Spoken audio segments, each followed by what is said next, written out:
In this video, I'll be showing you how to make this aggressive TikTok shake.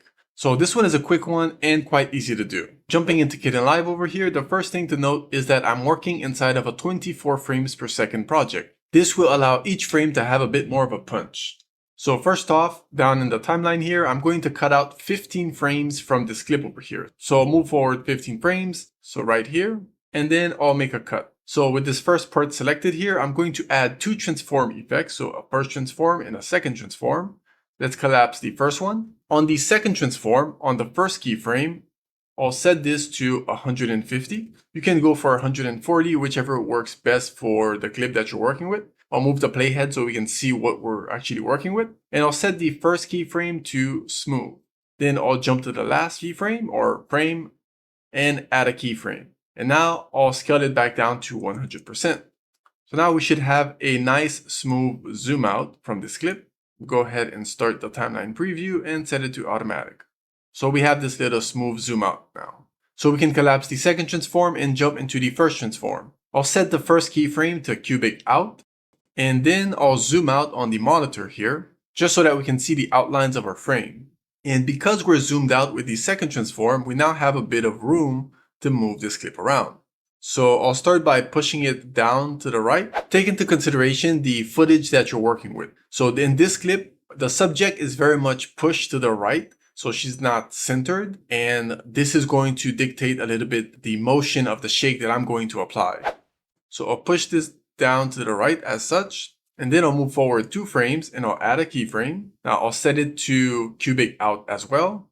And now I'll push it down to the left. And as we're moving forward on the timeline, the zooming is going to increase. So we're gradually moving back to the original size, right? Then I'll move 2 frames forward again, add a keyframe.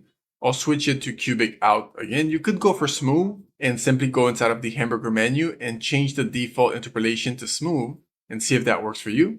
So for this one here, I'm going to move it up in the upper right corner a bit. Let's say not too high, not too far out. I'm going to start reducing the offset, we could say. And then move 2 frames forward again, add another keyframe, change the cubic out again. And now this time I'll move it down to the left corner a bit, as such, like this. And finally, I'll move forward 4 frames, so 1, 2, 3, 4, add a keyframe, and I'll reset the position, so center vertically and horizontally. Next, I'll add a blur, and I'll go for the directional blur. For the directional blur keyframes, I'm actually going to go with smooth. So to avoid having to do this repeatedly, I'll click on the hamburger menu, go down to default keyframe type and switch it to smooth. On the first keyframe, I'll set it to 35 with a radius of, let's say, 30. I'll move the playhead so we can see what's going on. Then I'll move forward 2 frames. So all I'm trying to do is match the angle of the blur to the movement of the clip and adjusting the radius to gradually lower the blur intensity. For the second keyframe, I'll change the angle to 0. I'll leave the radius to 30. I'll move forward 2 frames again. Add a keyframe. I'll set the angle for this one to 135, so it goes in the upper right. And I'll lower the radius to 20. Move forward 2 frames again. Since there really isn't a change in the direction of the movement, I'll simply move forward 6 frames in total. So that's 1, 2, 3, 4, 5, 6. Add 1 last keyframe. And I'll drop the radius to 0. I'll make sure to reset my default keyframe to linear. And that's how you can reproduce one of the TikTok aggressive shakes. If you want to learn more about Kdenlive, you can click on this playlist here, and thanks for watching.